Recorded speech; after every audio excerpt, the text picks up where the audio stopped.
चुड़ैल और भूतिया चूहे का आतंक। रात के समय एक शराबी शराब पीता हुआ जंगल के रास्ते से घर जा रहा होता है कि तभी उसके सामने विशाल भूतिया चूहे पर सवार चुड़ैल आ जाती है, जिसे देखकर शराबी बोलता है, अरे बाप रे, ये क्या भला है। इसे देखकर तो मेरा सारा नशा ही उतर गया। अरे भागता हूँ यहाँ से, वरना बिना मौत मारा जाऊंगा।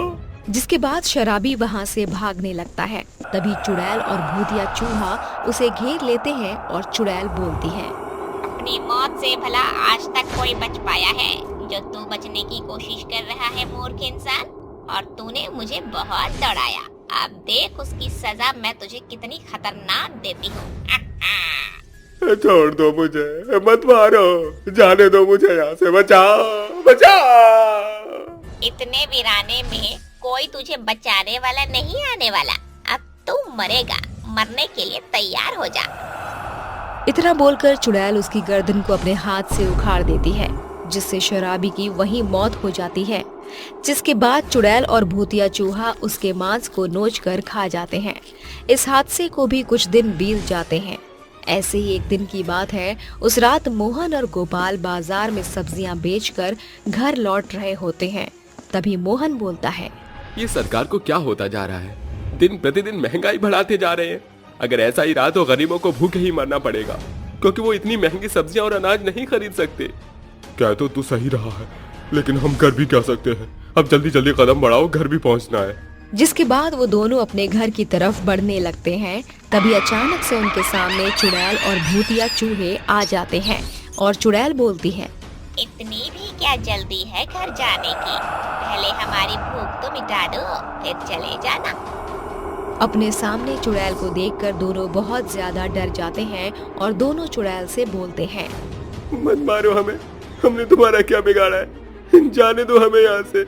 हम तो सीधे साधे इंसान हैं, हमने कभी किसी का बुरा नहीं चाहा, तो फिर तुम क्यों हमें मार रही हो।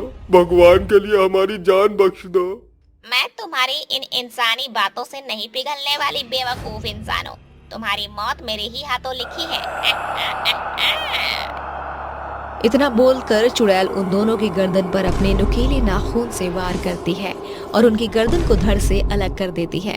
जिसके बाद चुड़ैल और उसका भूतिया चूहे उनकी मांस को नोच कर खा जाते हैं। अगले दिन सुबह उन दोनों की लाश गांव वालों को मिलती है, जिसे देखकर वो लोग आपस में बात करते हैं।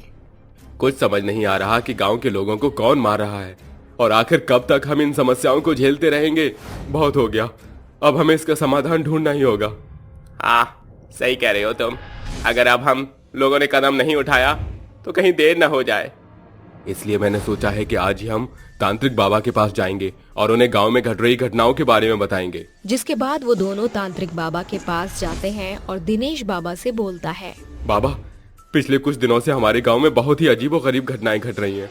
लोग अपने आप ही मरते जा रहे हैं। कुछ समझ नहीं आ रहा गांव के लोगों को कौन मार रहा है बाबा। और जब सुबह उनकी लाश मिलती है तो उन्हें देखकर ऐसा लगता है मानो जैसे किसी जंगली जानवर ने उनका मांस नोच नोच कर खाया हो। अब आप ही हैं जो हमारी मदद कर सकते हैं। हमारी और हमारे गांव की रक्षा करिए बाबा। तुम दोनों घबराओ मत, मैं शीघ्र ही अपनी इंद्रिय शक्तियों से पता करता हूँ कि वो कौन है जो लोगों को मार रहा है। इतना बोलकर बाबा अपनी आंख बंद कर लेते हैं और ध्यान लगाकर थोड़ी देर बाद आंख खोलकर बोलते हैं, ये किसी जंगली जानवर का काम नहीं, बल्कि चुड़ैल और भूतिया चूहे का है। वही तुम्हारे गांव में मौत का तांडव कर रहे हैं। तो बाबा, कोई तो उपाय होगा उन्हें रोकने का। उपाय ये है कि हमें यज्ञ करके उस चुड़ैल और भूतिया चूहे को यहाँ बुलाना होगा और उनसे पूछना होगा कि आखिर क्यों वो लोगों को मार रहे हैं। जिसके बाद बाबा यज्ञ जलाकर मंत्र पढ़ते हुए पूजा आरंभ करते हैं। मंत्रों की आवाज से चुड़ैल और भूतिया चूहा तड़पते और झटपटाते हुए वहां आते हैं और चुड़ैल बोलती है, क्यों बुलाया है तूने हमें यहाँ तांत्रिक? लगता है तुझे अपनी जान प्यारी नहीं है। तुझे ना सही, लेकिन कम से कम इन लोगों का ही सोच लिया होता। अब तेरे साथ साथ हमें इन लोगों को भी मौत के घाट उतारना होगा। तो मेरी चिंता करना छोड़ दे, तो मुझे ये बताओ कि क्यों तुम दोनों इन लोगों को मार रही हो। आखिर क्या बिगाड़ा है इन्होंने तुम्हारा? तूने क्या हमें अपना गुलाम समझ रखा है, जो तेरे पूछने पर हम तुझे सब कुछ बता देंगे? कभी नहीं, कभी नहीं। और तू हमारा कुछ नहीं बिगाड़ सकता मूर्ख तांत्रिक। इसीलिए अब तू हमसे ज्यादा सवाल जवाब मत कर और हमें यहाँ से जाने दे। अपनी हद पार मत कर चुड़ैल, नहीं तो तेरे लिए अच्छा नहीं होगा। और बहुत घमंड है ना तुम्हें अपनी शक्तियों पर। रुको, मैं इसी वक्त तुम्हारे घमंड को चकनाचूर करता हूँ। इतना बोलकर तांत्रिक बाबा चुड़ैल और भूतिया चूहे पर भभूति फेंक देते हैं, जिसकी जलन से वो दोनों तड़पने लगते हैं। और चुड़ैल बोलती है, रुक तांत्रिक, मैं तुझे सब बताती हूँ। मेरा नाम श्रेया है और ये चूहा मेरा प्रेमी राजवीर है। हम दोनों की बहुत जल्दी शादी होने वाली थी, लेकिन शादी से 2 दिन पहले ही राजवीर का मेरे पास फोन आता है और वो मुझसे बोलता है, श्रेया, अब हमारी शादी होने वाली है, इसलिए मैं तुमसे शादी से पहले सिर्फ एक बार मिलना चाहता हूँ। क्या आज हम पहाड़ी वाले जंगल में मिल सकते हैं? ठीक है, आज शाम 5 बजे हम दोनों वहाँ मिलेंगे, लेकिन हाँ, तुम टाइम पर आ जाना। हाँ ठीक है, मैं आ जाऊंगा। जिसके बाद वो दोनों पहाड़ी वाले जंगल पर मिलते हैं। तभी श्रेया की नजर पेड़ के नीचे बैठे तपस्वी पर पड़ती है, जो कई सालों से तपस्या में लीन होते हैं। उनकी बाल किसी जटाओं की तरह उनके चेहरे पर बिखरे हुए थे। तभी श्रेया और राजवीर उनके पास जाते हैं और उनकी जटाओं से खेलने लगते हैं, जिसकी वजह से तपस्वी की आंख खुल जाती है और वो क्रोध में आकर बोलते हैं, तुम दोनों की वजह से मेरी तपस्या भंग हुई है, इसलिए मैं तुम्हें श्राप देता हूँ कि तुम्हारा ये खूबसूरत रूप एक चुड़ैल में बदल जाए और तुम्हारा ये प्रेमी एक चूहा बन जाए और तुम दोनों सदैव एक दूसरे के लिए तड़पते रहो।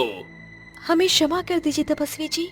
ये भूल हमसे अनजाने में हुई है, इसकी हमें इतनी बड़ी सजा मत दीजिए। उन दोनों के पश्चाताप के आंसू देख तपस्वी को उन पर दया आ जाती है और वो बोलते हैं, इस श्राप का बस एक ही तोड़ है।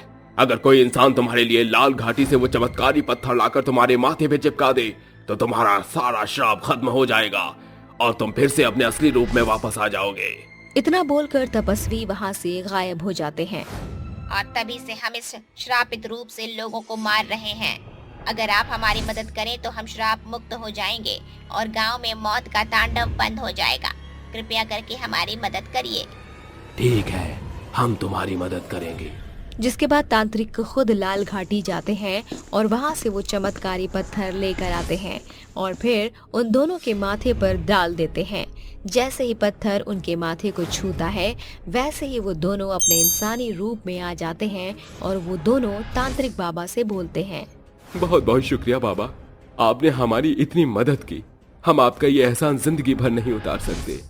बाबा, आपने हमें समझा और हमें श्राप से मुक्त किया, उसके लिए शुक्रिया।